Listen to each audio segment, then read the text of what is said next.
Ser Podcast.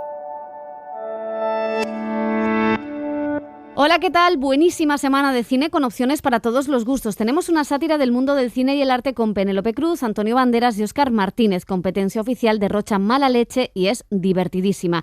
También llega la comedia desde Francia con la adaptación de Las ilusiones perdidas en la era del periodismo carroñero y con El triunfo, la historia de unos presos que representan Esperando a Godot. Y cine de autor europeo con dos grandes dramas, uno sobre el acoso escolar y otro sobre la represión homosexual. En series, carrusel de estrenos desde la nueva Vikingos a ficciones españolas como Operación Marea Negra o Nasdrovia. ¡Acción!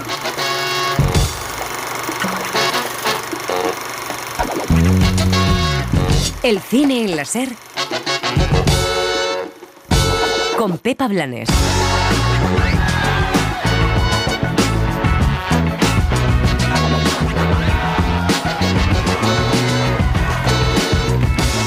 La comedia española se llena de estrellas. Antonio Banderas, Penélope Cruz y Óscar García se ríen del ego y del cine en competencia oficial. Yo jamás le pegaría a un hombre mayor, obviamente en inferioridad de condiciones. Habló el joven, te arrastra por dinero. Tú también te arrastras por dinero, solo que por menos que yo. Basta, ensayamos en 15.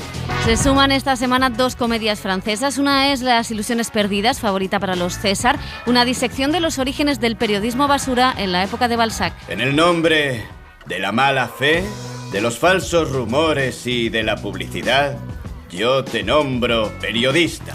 Y de Balzac a Beckett con El triunfo, un retrato de la cultura usada como terapia para los presos en las cárceles francesas. Samuel Beckett, el mayor dramaturgo del siglo XX.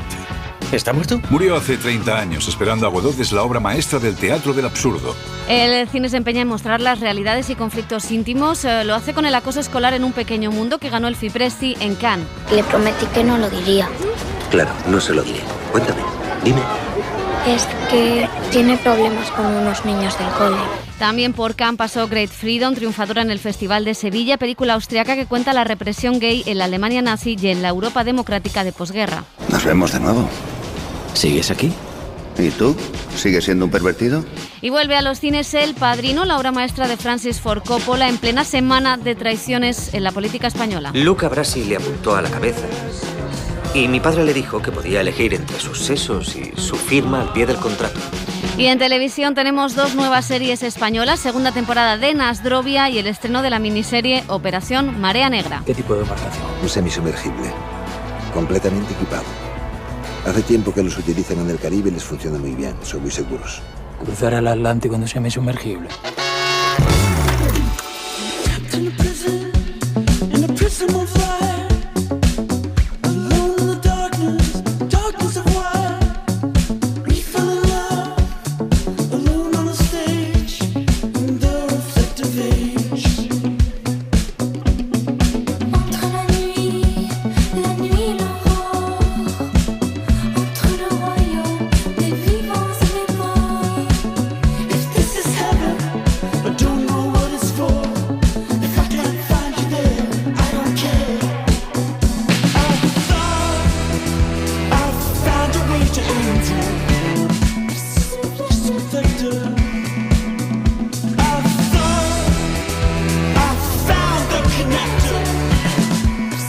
Hola, ¿qué tal? Bienvenidos a El Cine en la Ser. Elio Castro, José Manuel Romero, Laura Martínez, ¿qué tal? ¿Cómo estáis? Hola, ¿qué tal? Hola. Muy bien. Bueno, hoy luego hablaremos del Padrino, las traiciones. Vamos a empezar por el humor, aunque también hay un poco algo de humor en la traición que estamos viviendo esta semana, pero no vamos a hacer spoiler. Vamos a empezar, si os parece, por competencia oficial. Iván Torres y Félix Rivero. Son los actores ideales para esto. Ya están hablando con ellos y todo en marcha, a pesar de las muchas dificultades que ha habido, como era de esperar. Es que ellos pertenecen a mundos muy distintos. Iván es el maestro de actores, tiene mucho prestigio, y Félix es, pues, una estrella a nivel mundial. A mí me interesa mucho esa tensión, creo que nos va a ayudar muchísimo. Y no han trabajado nunca juntos. Dirigida por los argentinos Gastón Duprat y Mariano Con, que ganaron mejor guión en Venecia con El ciudadano ilustre. En aquella película ya ahondaban en el ego de los artistas a través de un premio Nobel. Luego lo hicieron con los artistas pintores y ahora lo hacen con el ego de directores y actores. Están esas películas de, como que es un género casi, la película dentro de la película. Nosotros queríamos derribar un poco eso evitar el romanticismo y la nostalgia que implica ese género, ¿no? Y hacer una película totalmente inflamable, explosiva, que se pueda reír de eso, ¿no? De los lugares comunes de los directores, de los actores, pero que a la vez sea una película ilustrativa en algún punto sobre la construcción actoral, sobre cómo hace un actor para emocionar, para transmitir algo en diferentes tonos, como ver la cocina de cómo se hace una película, ¿no? Que eso nunca lo ves, siempre ves a los actores ya componiendo, no ves esa construcción. La armamos con rasgos, la verdad, de diversas características. Lucrecia Martel, la conozco, no es así, pero tiene de muchas artistas. Sí, y también no directoras, de artistas conceptuales, ¿no? De artistas. Tiene rasgos muy de artes visuales, si claro. querés saber, como si fuese, no sé, no es con ella nada, pero como si fuese una Marina Abramovich, por ejemplo, que en el mundo del cine no se ve tanto, pero este divismo que ella, ustedes vieron la película, lo somete a experimentos que no están tanto en la industria del cine. Claro, en el Festival de Venecia les preguntábamos por Lucrecia Martel, porque es verdad que Penélope Cruz lleva esas gafas, esos trajes de chaqueta, ¿no? Que Lucrecia Martel, y tiene esta facilidad de soltar lo que uno piensa, ¿no? Que tiene Lucrecia, que es maravilloso. Bueno, Penélope Cruz es una directora outsider que tiene el encargo de dirigir a dos actores, como escuchábamos, uno tradicional, intelectual, el argentino Oscar García, y otro, pues una estrella desenfrenada, más banal, Antonio Banderas. Nada más lejos de la realidad. ¿Este es el comportamiento normal de los actores? No. Lo que estamos viendo son comportamientos anómalos. ¿Se dan? Sí, claro que se dan. En una carrera, llevo de hacer cerca de 120 películas, pues teatro, historia, se dan ese tipo de comportamientos, los hemos visto, los hemos sufrido en algunos momentos, sí, claro que sí, pero no son lo habitual. ¡Idiota! Ignorante. ¡Hijo de perra! Forro. ¡Lameculos! La concha de tu madre. Y es verdad que, como dice Antonio, no es lo habitual, pero sí que alguna vez he visto comportamientos muy extremos, muy difíciles. He visto actores o actrices llevarse fatal y luego de cara a la prensa contar que eran íntimos amigos y que habían conectado desde el primer día y qué bonito había sido el rodaje y tú tienes que estar al lado aguantando. A ver, sabéis perfectamente que un buenas noches puede significar muchas cosas, ¿verdad? Una invitación, una disculpa, una agresión, 1000 cosas.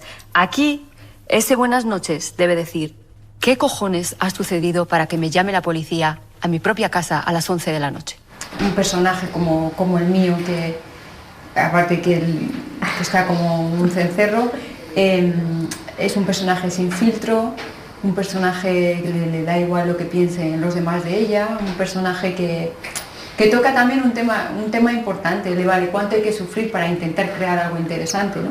Que yo cuanto más mayor soy, menos de acuerdo estoy con eso, pero que bueno, a veces toca y vas a pasar por cosas que van a doler y también hay que entregarse a eso, pero no forzarlo, manipularlo. Ella lo fuerza en sí misma y lo provoca en los demás y cree que solo desde ahí puede crear algo que merezca la pena, que el arte solo puede ir acompañado de sufrimiento e incluso de humillar, ¿no? De humillar a sus actores. Yo creo que un artista sin hijos tiene una grandísima ventaja.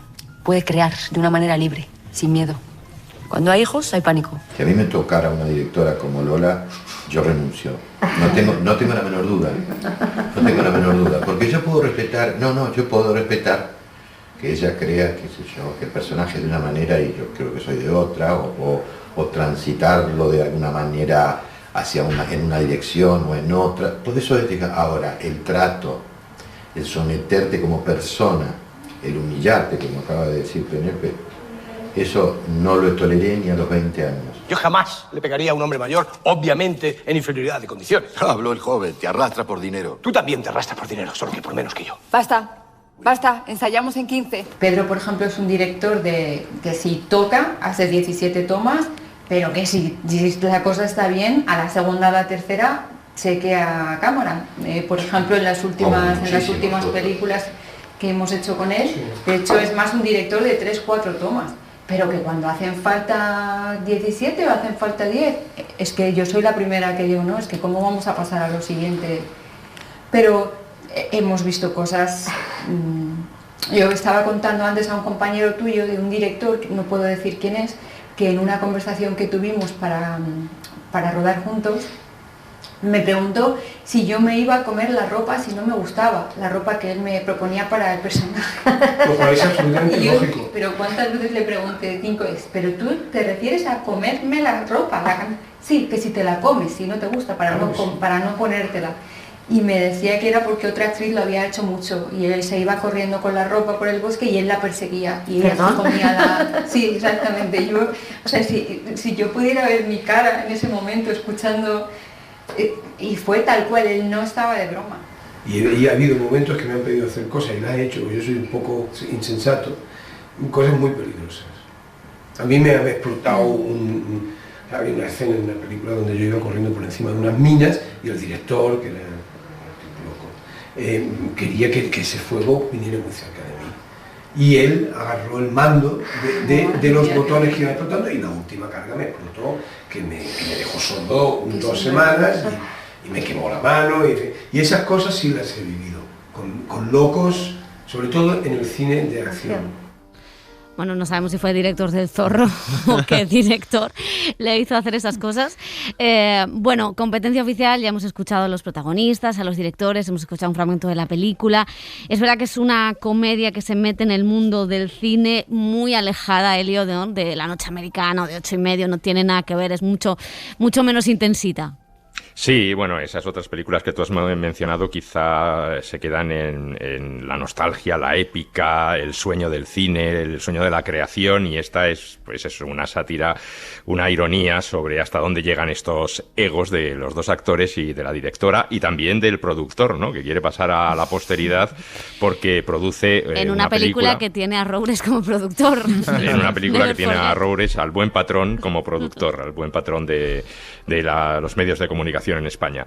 Bueno, pues a mí es una película que me ha divertido a ratos, o sea, hay momentos que son muy brillantes. Me parece que no es tan redonda como El Ciudadano Ilustre, quizá porque El Ciudadano Ilustre se acompañaba también de una serie de personajes secundarios que complementaban esa figura de Óscar Martínez, de ese premio Nobel que volvía a su pueblo, y aquí todo está muy concentrado en esos 3 personajes y en una localización muy fría, muy desnuda, ¿no? En donde estos están ensayando sin parar, y entonces a mí me parece que eso le resta un poco a la película, ¿no? Y luego también me pasa siempre con estas películas tan irónicas que me da la impresión de que en algún momento se pasan de rosca, es decir, que llegan a un momento en que ya no es posible ironizar más, ¿no? Y entonces la película a mí me deja siempre un poco mal sabor de boca, ¿no? O sea, que tiene momentos muy brillantes, me gustan los 3 actores, cada uno en su punto, Óscar Martínez como ese actor así de prestigio, que parece que no lo hace por dinero, sino por el amor al arte, que crea, que lo suyo es la creación, y frente a él, pues Antonio Banderas, que es todo lo contrario. Me parece que están muy bien, pero ya te digo que la película en conjunto, pues no me acaba de convencer del todo. Y con la permanente sospecha de que Óscar Martínez y Banderas están interpretando casi a sí mismos, pues casi toda la película. Que decían los directores, no sé si como broma o como realidad, también claro, ellos tienen la percepción de Óscar García como una estrella, pero que en un principio los papeles eran al revés. No sé si era una broma, porque entiendo que en el caso de Banderas es muy obvio, ¿no? Que es la estrella total. Pero sí, ellos bromeaban con, les ofrecimos al revés, pero ellos mismos se fueron hacia su personaje, ¿no? Total. A mí me encanta mucho desde que la vimos en Venecia. Me gusta la dupla de los directores y el guionista. El Ciudadano Ilustre me encanta, es una película que me gusta muchísimo, y aquí hay muchísimas cosas que me gustan. Voy a empezar por lo que no, que es, yo creo, el desenlace final, cómo resuelven todo el entuerto del rodaje, aunque tiene ahí hasta su fotocall en el Festival de Cannes bromeando con eso, pero sí que me divierte muchísimo la película. Tiene mala leche a rabiar, es gamberra, y luego sí que me gusta que no sea un rodaje, el interior de un rodaje, sino todavía más previo, los ensayos, cómo lidias con donde tienes que marcar tú las pautas como directora, y junta 3 personajes extremos en lo que es la creación artística, pero sí que retrata esas miserias, esos egos tan alejados de lo que luego es el público. Decían los directores, es que el cine, no olvidemos que es un arte profundamente democrático y a veces la creación artística se olvida de que crea algo para todo el mundo, que no puede ser tan clasista de alguna manera a la hora de proporcionar cultura a la gente. Y creo que Penélope Cruz está fantástica, se nota que se lo está pasando muy muy bien en el papel de esta Lola Cuevas, que a mí me parece memorable, y ellos dos también se dan de leches de una manera muy, muy divertida, y creo que es una sátira fantástica. Sí, yo estoy con Elio en que la película tiene momentos brillantes y creo que los tres personajes son un caramelo. El problema es que luego no ha sabido construir, o sea, no sabe por dónde te quiere llevar en el desenlace de la historia. Entonces es verdad que tiene un final que quizá, pues claro, como empiezas y acabas con una cosa hiperloca, ¿no? Parece el final de Las Brujas de Zugarramurdi, ¿no? Que ya no sabes qué más poner y quizá el final no dice nada al conjunto de la película o a la reflexión que se hace durante la película. Creo que ese personaje de Penélope Cruz es una directora que con tal de que los actores saquen lo mejor les hace sufrir, ¿no? Creo que son cosas que sí que son interesantes para analizar más allá de la broma. Y luego me parece que son demasiados gags y eso, que quizá la película queda más deslavazada, ¿no? Aún así, tiene momentos divertidísimos, como las escenas... A mí todo lo que salga Penélope Cruz, que me parece que de los tres es el personaje más caramelo, o cuando destrozan todos los premios de Cannes, o sea, eso me parece la palma de oro triturada, los Goya triturados. O sea, es divertidísimo. Laura. Yo coincido con Elio en que creo que a mí al parecer me resulta como más acertada la sátira que hacían con El Ciudadano Ilustre, con el mundo de la literatura, que la que hacen ahora con el mundo del cine, aunque no creo que no sea acertada, simplemente como que yo creo que efectivamente El Ciudadano Ilustre era una película mucho más completa. Sí que es verdad que Penélope Cruz me fascina y luego me recuerda muchísimo, por anécdotas que me han contado, a un perfil un poco Cristina Rota, que de creadora, vamos, que está como un cencerro, ¿no? Y ella yo creo que es lo que mantiene al final que la propia película vaya manteniendo ese peso. Totalmente. Bueno, pues si os parece, seguimos con más comedia, con dos películas francesas. Una es Las ilusiones perdidas, adaptación de la novela de Balzac, que ahonda en la prensa y en el París del siglo XIX, donde un joven sueña con convertirse en poeta. Una mirada a la sociedad, a los medios de comunicación, dirigida por Xavier Giannoli, que cuenta con un reparto de potentes actores y actrices francesas como Cécile de France, Benjamin Boissin, Vincent Lacoste, Depardieu y hasta Xavier Dolan. El libro del caballero es una sarta de tonterías. ¡Oh! Empieza fuerte el chico. No está nada mal, me gusta, la verdad. Así se habla, Lucien. Mi modestia natural me permite mofarme del desdén. La modestia es peculiar. En cuanto creemos tenerla, desaparece. Xavier Giannoli ya había retratado la sociedad francesa en películas como Crónica de una mentira o Madame Marguerite, y se centra aquí en hacer una especie de espejo con el momento actual. Mon père a fait toute sa carrière dans la presse. Voilà, donc je connais. Mi padre hizo toda su carrera en la prensa, así que es algo que conozco. Además, tengo amigos que están ahí. Yo lo que describo es un momento muy particular de la novela en el que no se habla tanto de la gran prensa. No es que la película hable menos de los grandes periódicos de la época, como Le Courrier o el diario Le Monde.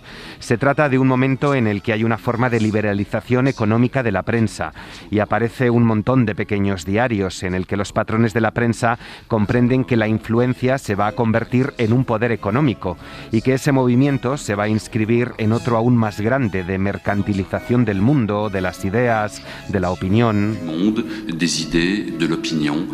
El protagonista, como decíamos, es Benjamin Boissin, al que vimos en verano del 85, de François Ozon. Hablaba en Venecia el actor de su conexión con el presente. Moi j'aime bien lire la critique, j'aime bien savoir ce que pensent les journalistes. J'ai plus de mal avec... A mí me gusta leer la crítica, me gusta saber lo que piensan los periodistas. Tengo más problemas con Internet. No tanto con los Instagramers, sino con los comentarios debajo de las publicaciones. Creo que hay una maldad bastante violenta en YouTube, Facebook, Instagram, Twitter. Creo que Balzac muestra también eso en su libro y en la película. Ese paso atrás que hace falta para no sumergirse en esa violencia. Pour ne pas se faire submerger par cette violence. A mí tampoco me gustan los comentarios, según qué comentarios. Bueno, ha logrado 15 nominaciones a los César, es la favorita por encima de películas como Titán o El acontecimiento o Petit Maman. ¿Qué os parece Las ilusiones perdidas? Pues a mí me parece una gran película y una grata sorpresa. Lo que hace es admirable porque en una película de época, una comedia, sátira, dramática, que también tiene sus partes, es muy complicado la ambientación sobre todo y lo consigue porque el diseño de producción, los actores están muy en el código código de un drama cómico de época, y a la vez tiene la capacidad de traer al presente a Balzac con una historia centrada sobre todo en la ambición, en la avaricia y en el propio periodismo, y cómo se corrompe, ¿no?, la propia moral del poeta en busca de su supervivencia, pero también de su éxito, y lo trae de forma estupenda al presente, porque lo podemos leer en términos actuales como la polémica vende más, como el clickbait de hoy en día, y todo lo hace de una manera muy orgánica con los códigos de la época, pero que ves absolutamente el reflejo en el presente. Los actores están todos muy bien. Benjamin Boisson, que ya lo vimos, estupendo en verano del 85, está fantástico en el reparto, y creo que retrata un mundo desde un clásico, que es muy difícil adaptar un clásico, traerlo al presente manteniendo códigos del pasado, y toda la mezcla hace de ella una gran película y una sorpresa por el nivel de producción. Y ya habla incluso desde principios del 19 del auge de las fake news. Entonces, sí. Claro, lo traslada todo muy bien, pero a la vez se ambienta muy bien como drama histórico, y luego es muy curioso efectivamente cómo se va trazando todo ese entresijo que el joven protagonista tiene que pasar para llegar a conseguir lo que él quiere. Él quiere ser poeta, y entonces él acaba en el mundo de la prensa, y al final es como las ideas van surgiendo y cómo se va escribiendo en función del capital siempre, ¿no? Y bueno, todos esos entresijos que relata el director a mí me han gustado mucho, y cómo él empieza la película siendo un personaje más ingenuo y acaba formando parte de todo este sarao y siendo un cínico más del oficio, vamos. Claro, y siendo también un retrato de la mercantilización de la crítica y del periodismo, y cómo el periodismo no es cuarto poder. En muchos casos juega parte del poder, ¿no? Que lo hemos visto también en editoriales. Claro, y en los espectáculos teatrales, ¿no? Cómo se abuchea o cómo se aplaude en función de una persona que determina eso. Un crítico, por ejemplo. O sea, que no os fiéis de lo que estamos diciendo. Exactamente. La otra comedia francesa es El Triunfo, es la ganadora del Premio Europeo a Mejor Comedia, está dirigida por Emmanuel Curol, y nos adentra en los talleres de teatro que se llevan a cabo en las cárceles francesas. A través de un profesor de interpretación conocemos la realidad y la diversidad de los presos que van a representar nada menos que la obra de Samuel Beckett, Esperando a Godot. Pero espera, has dicho que era el teatro del absurdo. ¿Eso significa que no tiene sentido? No, sí lo tiene, pero habla de lo absurdo de la vida. Al despertarte por la mañana, ¿no te has preguntado nunca qué sentido tiene la vida encerrado aquí? Me despierto, me fumo un canuto y no me pregunto nada. Si te preguntas eso por la mañana, te aseguro que no llegas a la noche.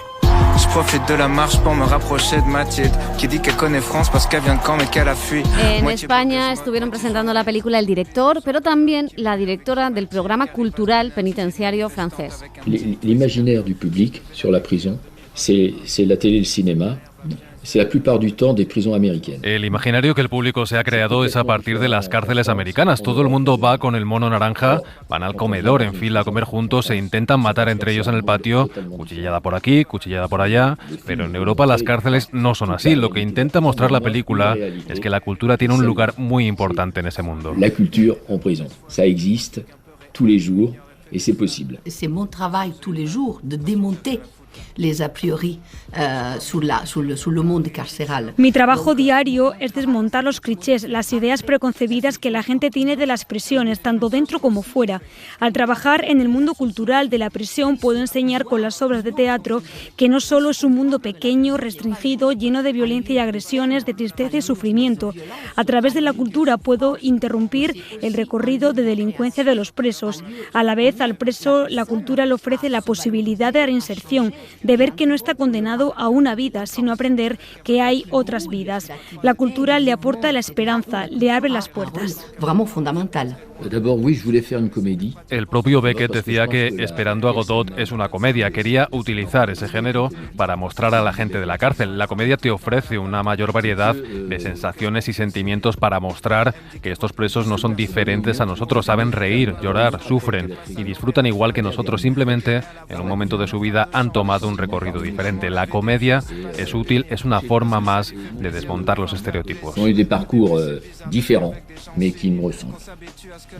Bueno, pues quizá parezca más una comedia convencional, pero es cierto que muestra, y a mí lo que me sorprende de esta película es que muestra la manera en la que Francia, uno, habla de todo en sus comedias, y dos, apoya la cultura hasta en un programa tan pensado, ¿no?, y tan erradicado como esa cultura en las cárceles.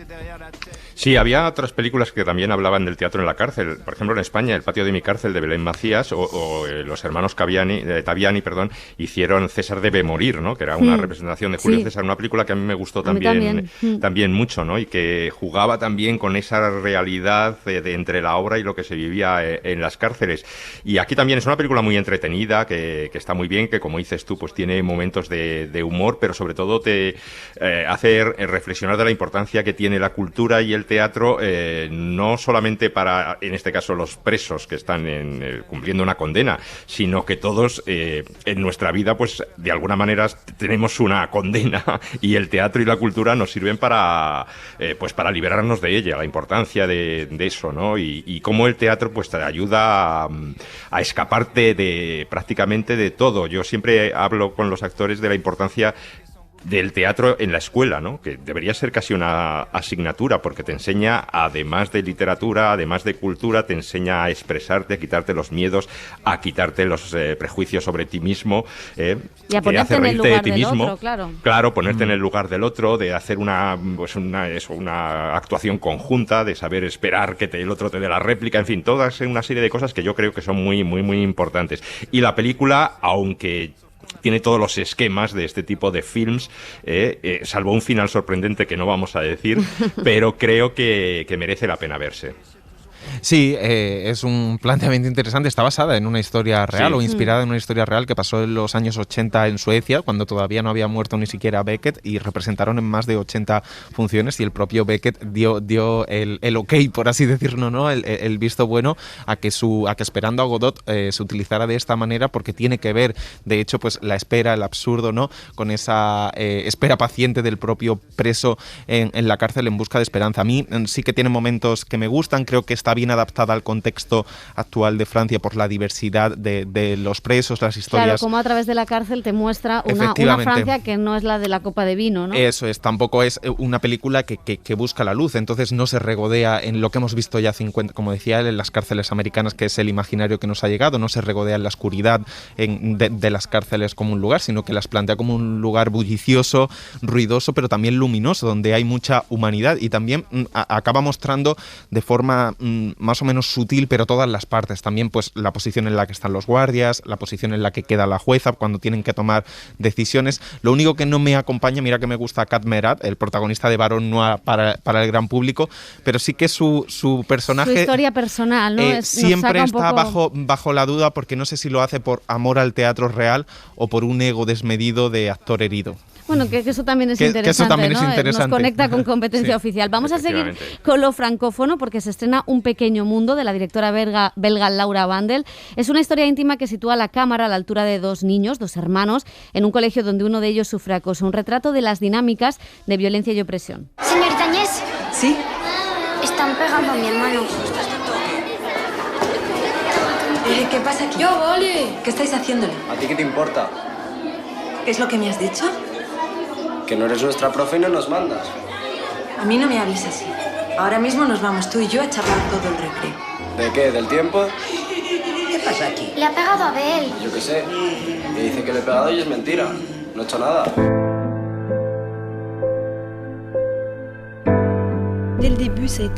Desde un principio decidí que sería desde el punto de vista del testigo, porque tengo la sensación que muy pocas veces se enseña desde ahí. Y también porque tengo la impresión que ese punto de vista es muy violento, sientes la violencia en sí. Se suele mostrar la violencia del acosador, el punto de vista del acosado, pero raramente la del testigo.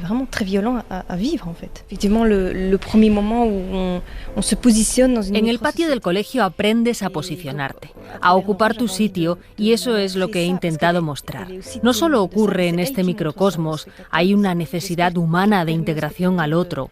Esto refleja lo que ocurre en el mundo. El patio de un colegio es un microcosmos que refleja la falta de integración y las dinámicas de violencia del mundo. La violencia siempre viene de una herida abierta, de algo que no ha sido escuchado o reconocido. Es importante, como hacemos en este caso en la película, no enjuiciar a nadie. C'est quelque chose que j'essaie de montrer aussi au travers du film. J'ai vraiment essayé de ne pas porter jugement sur la violence. D'une manière ou d'une autre, on est tous passés par les trois. Donc on a tous été témoins, victimes Todos hemos pasado por los 3 estados. Hemos sido acosados, acosador y testigo, incluso de forma mínima sin darnos cuenta. En mediaciones que se dan en Bélgica vi algo muy útil, como un juego de rol con un grupo de niños acosadores y acosados que cambiaban los papeles. Al acosador y al acosado se les etiqueta. Uno es verdugo y el otro víctima, pero si cambias la etiqueta, curiosamente el comportamiento de cada uno cambia. Sería una forma de hacer entender a esos niños y hacer cambiar su comportamiento, pero hace falta tiempo. En tout cas, il y a des choses qui sont mises en place, mais ça, encore une fois, le problème c'est que ça demande beaucoup de temps. Está muy enfadada la directora porque la clasificación por edad de la película no va a permitir que los niños vean esta película. Ella decía que era una película que necesitaba que se viera, ¿no? Y que se vieran en esas dinámicas. Y a mí me parece extraordinario lo que hace en esa manera de ponernos a los espectadores en esos 3 estados que decía, y que todos veamos cómo a veces somos unos cagones que no denunciamos lo que estamos viendo, y no solo en el acoso, sino en todo en general en la sociedad. Otras veces somos víctimas de una injusticia y otras veces somos los que hacemos la injusticia. Me parece que a mí me ponen los pelos de punta de ver cómo se repiten los mismos errores de la propia sociedad y cómo el colegio es el reflejo de lo que somos en una redacción, en en una casa incluso, o en el Congreso de los Diputados. Sí, porque establece desde pequeño el patio del colegio simbólicamente ya las relaciones de poder, ¿no? Quién está en el centro, quién controla, quién queda en los márgenes y quién lo contempla esperando poder mover su posición. Entonces, en ese retrato tan brutal que hace, me parece una película extraordinaria, sobre todo también porque desde el primer momento te dice que la cámara va a estar a la altura de la niña, y la niña es la testigo del acoso escolar. Luego va moviendo sus posiciones porque en ese espacio darwiniano, ¿no?, también ella tiene que sobrevivir, y todos necesitamos integrarnos y ser aceptados, y más en una época tan complicada como el colegio. Ojalá fuera una película que se pusiera en todos los colegios, que la vieran los padres con sus hijos y tuvieran un debate, porque realmente es una inmersión, es una experiencia total, con muchos planos secuencia, con ese punto de vista siempre subjetivo de la niña, pero que meta al espectador en primera persona en lo que es el acoso escolar, en cómo funcionan esas dinámicas, y el reparto de niños es impresionante, el trabajo que hacen y cómo está compuesta toda la película en 72 minutos. Me parece una película impresionante y durísima, porque no concede nada, ni busca nada, una rendija feliz. No, o sea, es cruda a la hora de demostrar el acoso escolar. Sí, es terrible cómo el colegio es algo tan hostil, cómo afecta tanto, y luego además cómo en la propia relación de los propios hermanos, todo lo que van viviendo en ese patio de colegio y en esas aulas va también modificando su propia relación, cómo ellos van pasando por esos 3 estadios que ya comenté, y lo que comentaba José también en su reportaje de la parte de la clase también, ¿no? De cómo el padre, que no conocemos a la madre, conocemos al padre, vemos que el padre está atendiendo a estos cuidados, y también se plantea la cuestión del padre en paro y qué pasa con estos niños que le dicen eso a los hijos, ¿no? Y yo la verdad es que he sufrido muchísimo, pero me parece, importantísima. Totalmente de acuerdo. Bueno, pues Un pequeño mundo compitió en Una cierta mirada, la sección paralela en Cannes. También lo hizo Great Freedom, el gran premio del jurado en ese certamen, en esa sección, y luego Giraldillo de Oro en el Festival de Sevilla. Es una película del austriaco Sebastian Mess, cuenta una historia real, la de un hombre encarcelado en la Alemania nazi que entra y sale de la prisión años más tarde por ser homosexual. La cinta muestra la opresión en las democracias liberales después de la guerra, y también el amor en ese espacio. El actor Fran Rogowski y George Friedet son los protagonistas. ¿Cuántos te han caído? 12 meses. ¿Y a ti? Más.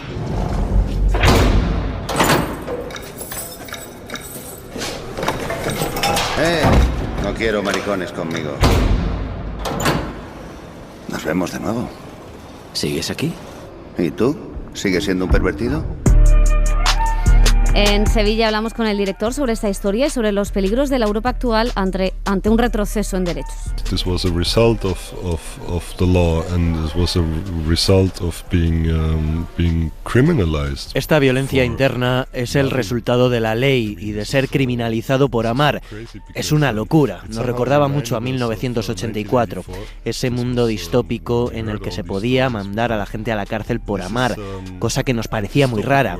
Esto afecta a las personas porque esta criminalización crea una sensación de culpa, de que no hay salida.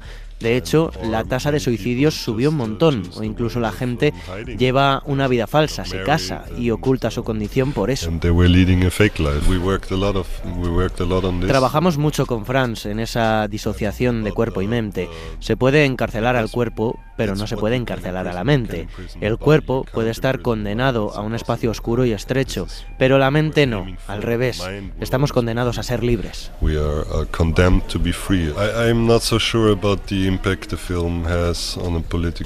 No estoy seguro del impacto de la película en el escenario político, pero sí percibo el impacto de estos movimientos, que son cada vez más y más fuertes. Están causando un retroceso en nuestros derechos. En países como Hungría o Polonia se están socavando los derechos de la comunidad LGTBI. Esto es solo la punta del iceberg, porque esto también afecta a toda la vida, a los derechos humanos, la libertad de expresión, al periodismo. Son países de la Unión Europea en retroceso y eso me da miedo.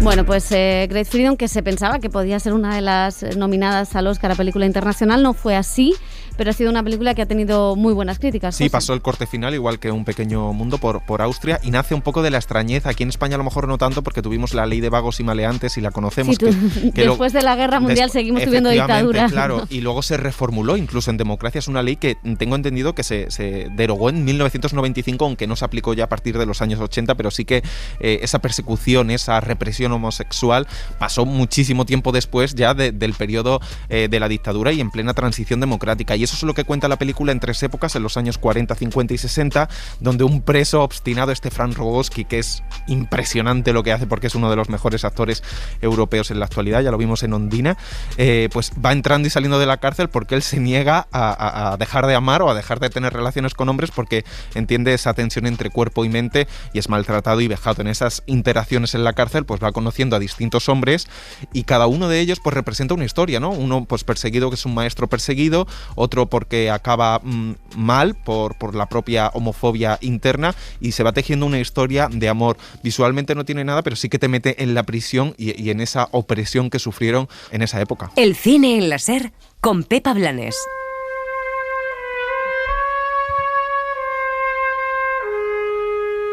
Y la inconfundible música de Nino Rota, la banda sonora del Padrino, nos recuerda que la película vuelve a los cines 50 años después de su estreno, la cinta de Francis Ford Coppola, que tanto nos ayuda a entender la traición y la corrupción, dos prácticas que se han vuelto muy actuales esta semana, ¿no?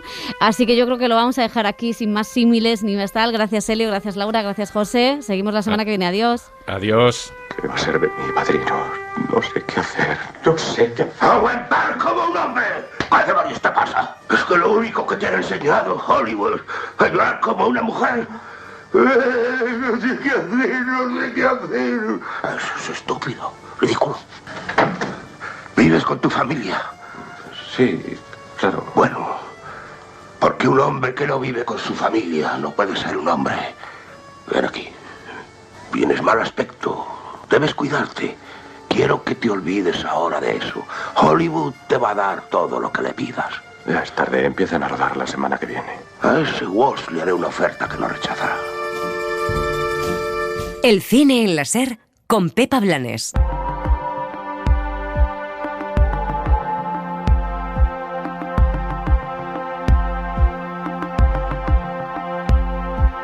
Las series.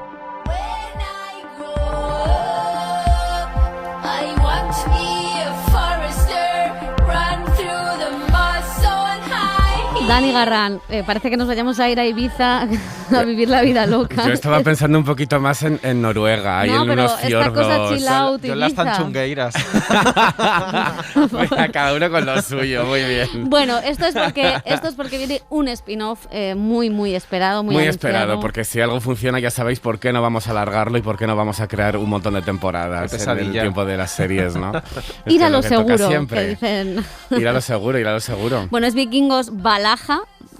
Es la nueva serie de Netflix, está ambientada 100 años después de la original. Sí, vamos a recordar un poquito de dónde viene Vikingos. History Channel dio en el clavo estrenando esta serie en 2013. Aquí vimos en un primer momento a través de TNT. Era una ficción que prometía ser fiel a la historia, con una estética salvaje y con unos personajes basados en figuras históricas. A lo largo de 6 temporadas seguimos las aventuras de Ragnar Lodbrok y su estirpe en uno de los primeros asentamientos vikingos de la historia. Ahora Netflix quiere revivir la fiebre por la serie con una nueva generación ante la cristianización del mundo pagano. Todos habéis venido aquí por un motivo: para vengar la muerte de nuestros pueblos y para que los ingleses vean que no pueden matar vikingos esperando que no hagamos nada. Bueno, el propio creador de la serie original, Michael Hirst, hace de guionista junto a Jeff Stewart. Leif Erikson, el primer vikingo en pisar el continente americano, su hermana Freydis, Canuto, el rey de Dinamarca, o Guillermo el Conquistador son algunos de los personajes reales que protagonizan esta nueva serie, que ya tiene 3 temporadas confirmadas. Tenemos vikingos para rato. Sam Collett, Leo Sater y Frida Gustafsson. Oye, son... qué bien todos los nombres lo has dicho. Es que pareces sueco. Me los tuve que estudiar porque estuve hablando con ellos en el Junket. Son los principales actores que los interpretan y con ellos, como digo, hemos hablado sobre los nuevos capítulos, las labores de documentación o los personajes femeninos.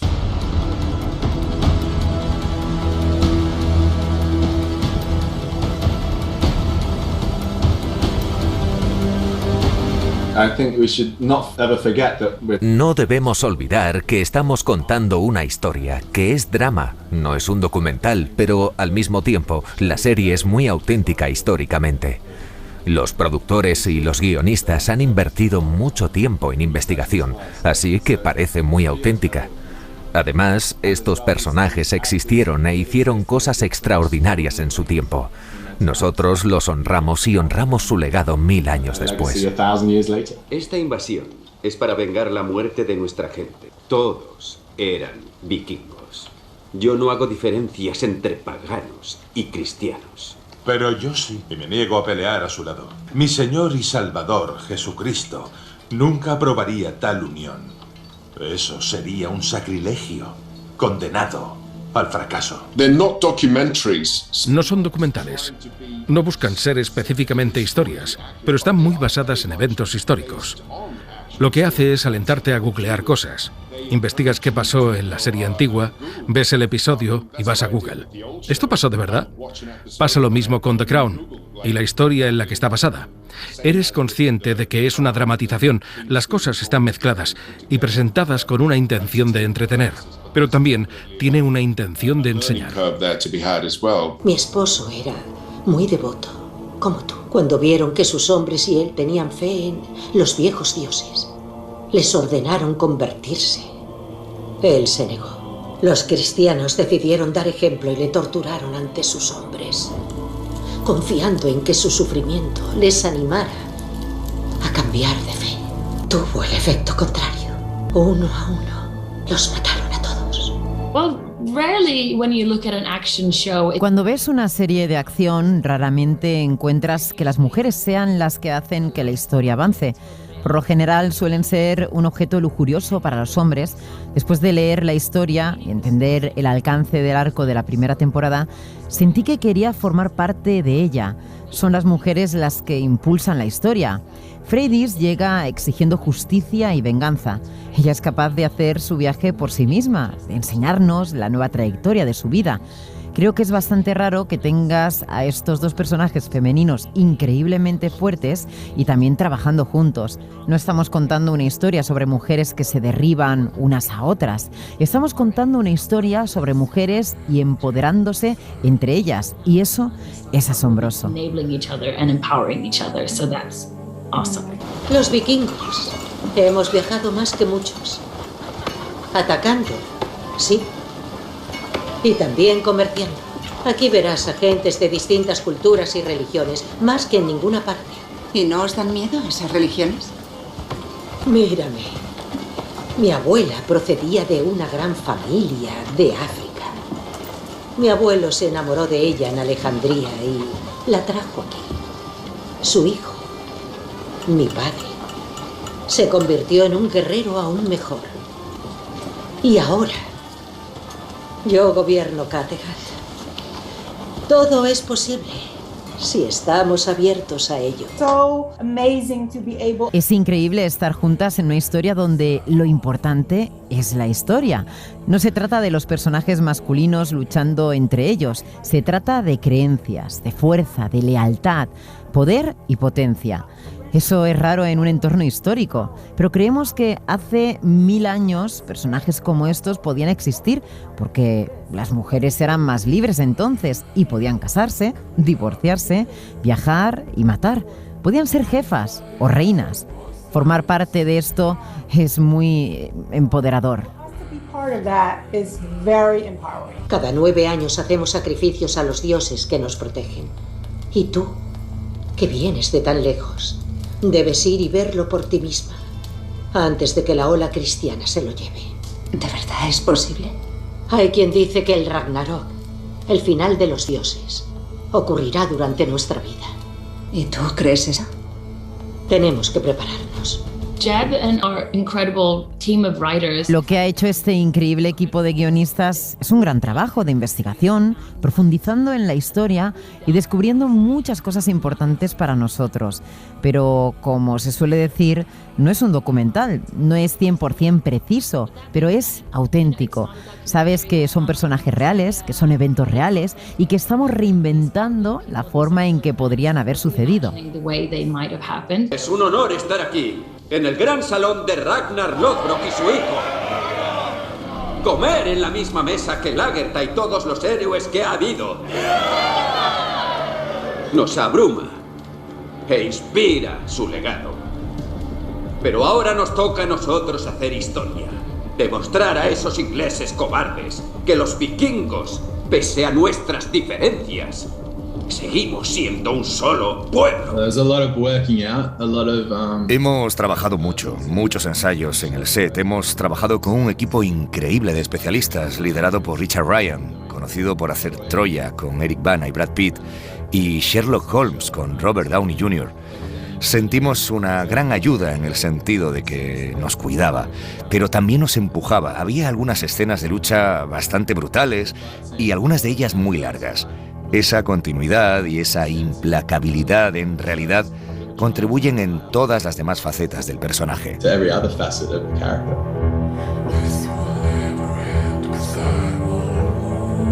Pues Dani, vikingos, Valhalla, sí, no, no sé, yo no sé si estoy, no sé si he tenido mi Erasmus.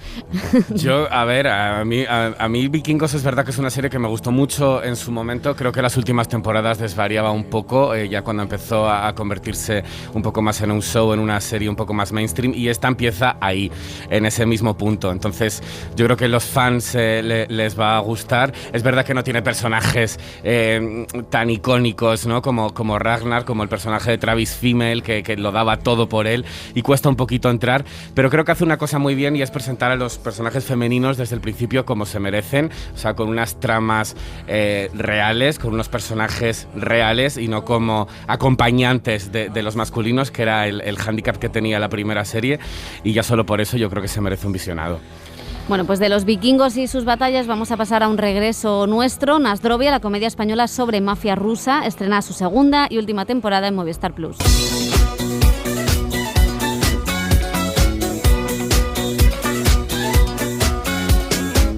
Pues sí, hay varios estrenos españoles esta semana y este es el primero de ellos. Hace 2 años esta comedia negrísima, adaptación de una novela, llegó como una propuesta difícil de clasificar en su mezcla de géneros.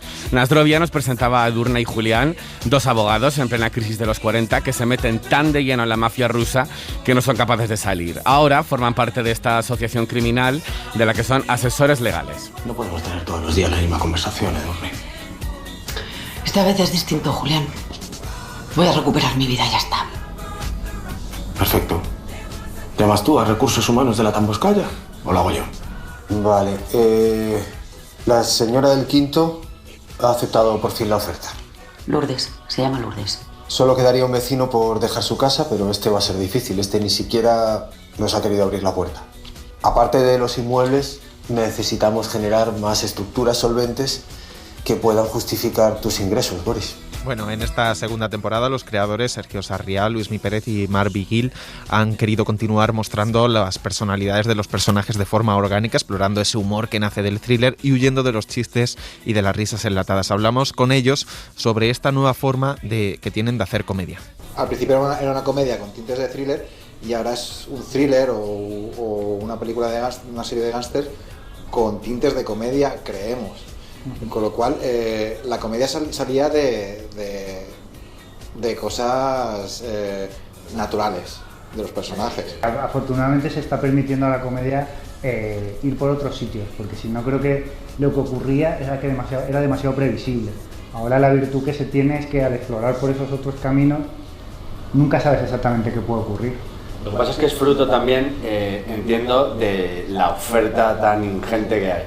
Es decir, al final, aunque se siga haciendo cosas parecidas, se está produciendo tanto que para hacer un producto interesante también hay que investigar y de repente hacer cosas diferentes, ¿no? Que es lo que te puede posicionar de alguna forma. Yo empecé haciendo ese tipo de comedias de 50 minutos, es muy complicado, al final la que sale perjudicada es la historia. Hay que inventarse muchas tramas para rellenar tantos minutos. Rodar 30 minutos y insisto, yo no me atrevo a llamar ya una comedia a Nasdrovia, pues te permite ir muy al grano. Pasan muchísimas cosas en 30 minutos y se pueden trabajar mucho mejor las historias. En ese sentido, el testigo lo tendrían que recoger los programas, porque los programas de comedia siguen teniendo esa duración y es muy complicado mantener. O sea, por muy gracioso que sea, alguien no puede estar una hora atento a chistes, a tal, no sé qué. Creo que es el formato perfecto. Hugo Silva y Leonor Watling repiten interpretando a esta pareja que a priori no parece nada graciosa, pero que gracias a la ruptura de la cuarta pared y a todas esas situaciones bizarras consiguen la química necesaria con el espectador. La actriz nos decía que aunque vivimos en una corriente que recupera este humor en las series, siempre ha estado en nuestra ficción. El humor de Venga Juan, de Maricón Perdido, de Nasdrovia, es un humor muy español y que siempre ha estado aquí. Es verdad que durante unos años ha habido otro tipo de humor, como más en primer plano, pero es berlanga. Es una cosa medio cruda, realista, pero con cosas como de Buñuel, de idas de olla. Yo creo que eso es nuestra esencia también. Nasdrovia no se podría haber hecho en una televisión en abierto. Las plataformas han contribuido a que aparezca esta y muchas otras series. Hugo Silva nos decía que no cree que sea una burbuja, cree que aún habrá muchos más proyectos y lo considera muy positivo, no solo como actor, sino también como espectador. Creo que además el hecho de que con las plataformas haya tantas series y tantos proyectos, hay algo que para mí creo que es muy guay, que es como una especie de competencia creativa. O sea, ya hay un nivel en la creatividad de los productos que de ahí no puedes bajar, y eso pues es que es buenísimo, es muy enriquecedor y sobre todo muy divertido para el público y para nosotros que digamos que ponemos en pie los proyectos, pues es maravilloso, es mucho más entretenido. Bueno, Nasdrovia no es una historia real, pero el próximo estreno sí. Pero podría serlo. Podría serlo también, sí, en España podría ser todo. Operación Marea Negra es la adaptación de una de las operaciones policiales contra el narcotráfico más mediáticas de los últimos años. Sí, a finales de 2019 la policía interceptó en Galicia un narcosubmarino con más de 3.000 kilos de cocaína, todo después de haber cruzado el Atlántico en una travesía que parecía imposible por las dimensiones del navío. Dentro de él, 3 hombres sobrevivían a tormentas, hambres, peleas y al constante acoso policial. Al frente de esta operación, en la ficción, va Nando, un joven gallego, campeón de boxeo, con pocos recursos, que encuentra en el narcotráfico un modo de ganarse la vida. Esta siempre fue una tierra de gente humilde, pero trabajadora. Gente que se parte los cuernos luchando con la tierra y con el mar para buscarse la vida. Y de repente un día empieza a llover el dinero. ¿Tú qué crees que pasó? ¿Que los gallegos nos hicimos buenos empresarios de repente, de un día para otro? En mi parroquia solo quedan empresas que blanquean. Los dueños compraron la mitad del pueblo y la otra mitad trabaja para ellos. Así que no me preocupa que seas respetable. Lo que sobra aquí es gente respetable. Me preocupa que seas decente. Daniel Calparsoro es el director de esta miniserie de 4 capítulos que estrena Prime Video, protagonizada por Alex González. Él es ese joven que mientras trata de buscarse a sí mismo se va oscureciendo, metiéndose en el complejo y peligroso mundo del narcotráfico, y hemos hablado con el actor.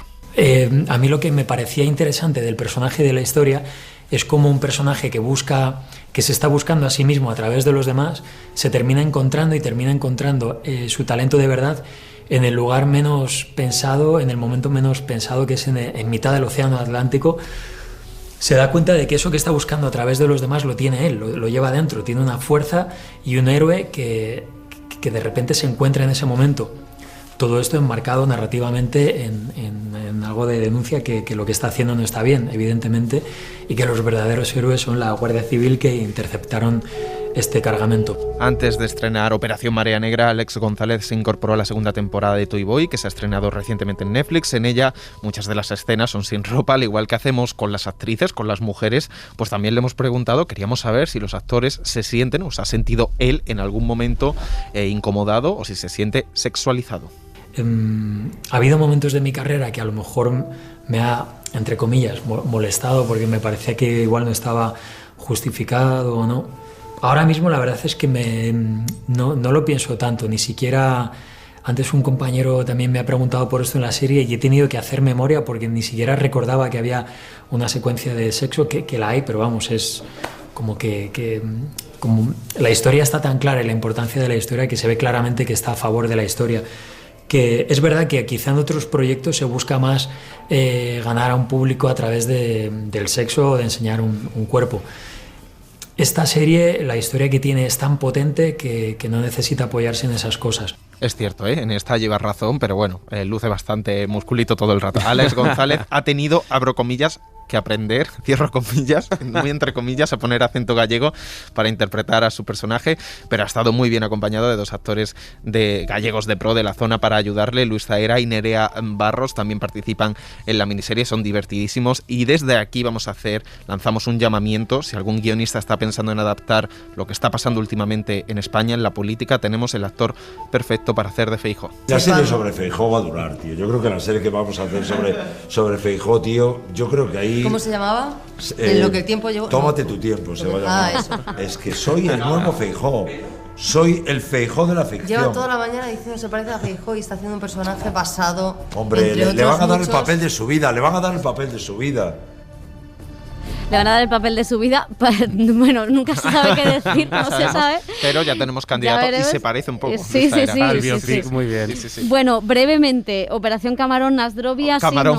Operación Camarón, Operación Camarones queremos comer nosotros. Operación Marea Negra, a mí me ha parecido, bien Calparsoro como siempre, solvente, pero no me creo la ambientación después de haber visto series gallegas tan bien ambientadas. Solvente, es verdad, la dirección está bien, cada capítulo me gusta que sea casi un género pues hay un thriller, más drama social, claustrofobia, pero es que falla el reparto. Están mal los actores, están mal dirigidos, están mal ellos, y la historia tiene un potencial, y me gusta mucho que sea una historia corta de contar en 4 capítulos y con esa variedad de registros, pero no funciona, aunque tiene cosas interesantes. ¿Y Nasdrovia? Yo, si tengo que elegir, me quedo con Nasdrovia. Creo que es un cierre perfecto para una serie diferente, una comedia que ya no es nada comedia, pero que te ríes muchísimo y pasas de la risa a la sorpresa y al llanto en 30 minutos, que es lo que tiene que durar esta serie. Pues nada, esas han sido nuestras recomendaciones de hoy. Lo dejamos aquí, gracias a Julio Hernández en la dirección técnica, José Manuel Romero y Laura Martínez.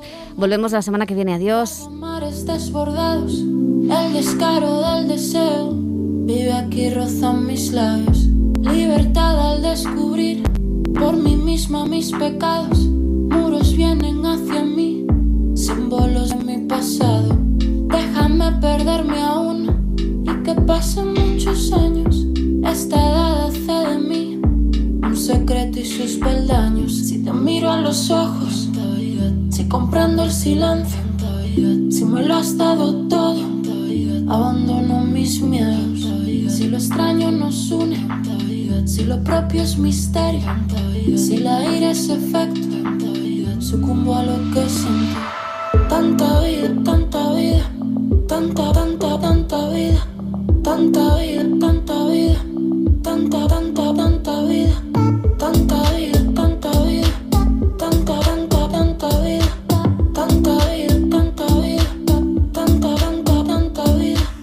Suscríbete a El Cine en la SER. Escúchanos en directo en la SER los sábados a las 7:30 de la mañana y los domingos a las 3 de la madrugada. Cadena SER.